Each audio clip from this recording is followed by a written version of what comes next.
Welcome back. Secretary of State Anthony Blinken defending the Biden administration's botched Afghanistan withdrawal this week. This as at least 100 Americans remain trapped behind enemy lines. Joining me right now is Texas Congressman, member of the House Foreign Affairs and Homeland Security Committees, August Pfluger. He is also an Air Force veteran and a decorated fighter pilot. Congressman, thanks very much for your service to our country. Thank you for being here today. You questioned Blinken this week.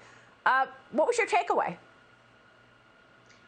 Well, a lack of transparency. And Maria, I can just say that throughout the entire questioning, at least from the House Foreign Affairs Committee, what we heard was blaming on Trump.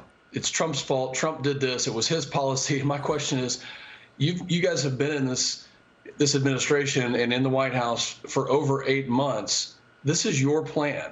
We expect you to come up with a plan and to make sure that every American gets out safely. They have abandoned Americans behind enemy lines in Afghanistan. Yeah, I mean, it's funny to hear them say, well, we had to follow the plan that Trump put in place. Meanwhile, they ripped up every other plan. You know, I mean, on day one, he said, let's remain in Mexico at the border. On day one, he changed all of the immigration plans that Trump had in place. So for some reason, they stuck with the Trump plan, he claims.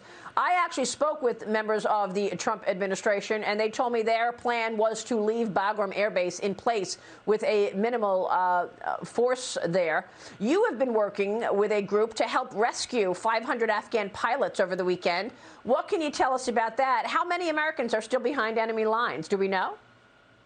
Well, we can't get a straight answer out of the Secretary of State on that question, and it raises a lot of other questions about not just how many Americans are, but then what's the threat, the terror threat to the United States? And they won't answer those. Not a single Democrat voted for an assessment, an amendment that I proposed to have an assessment on the prisoners released to know what their affiliation, which terror organizations they were part of. You know, you bring up a good point. If it weren't for groups, and these are grassroots, nonprofit groups of veterans mostly, like Operation Sacred Promise or Pineapple or any of those, we would not have gotten nearly as many people out. These people are doing an amazing job tracking Afghan interpreters and pilots. In the case of the ones that I have a constituent who's married to a pilot who escaped, and we finally got them out of Uzbekistan and to safety. I mean, this is a tragedy to know that the American government has left them behind. It's absolutely a tragedy to see that the Taliban is in charge. They've got $86 billion of our weapons. They put a flag on the presidential palace, the Taliban flag on the presidential palace on 9/11. And then I was looking at video of women.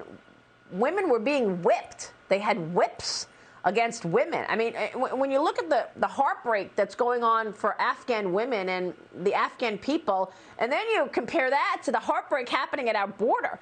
Look at these photos that our crack team on the ground at the border took. 2 children abandoned by the shores of the Rio Grande. One is in, look at this, a baby carriage. New drone footage also shows thousands of migrants under a bridge in Del Rio, Texas, being kept there as they wait to be apprehended. This is 7,000 people under the bridge right now.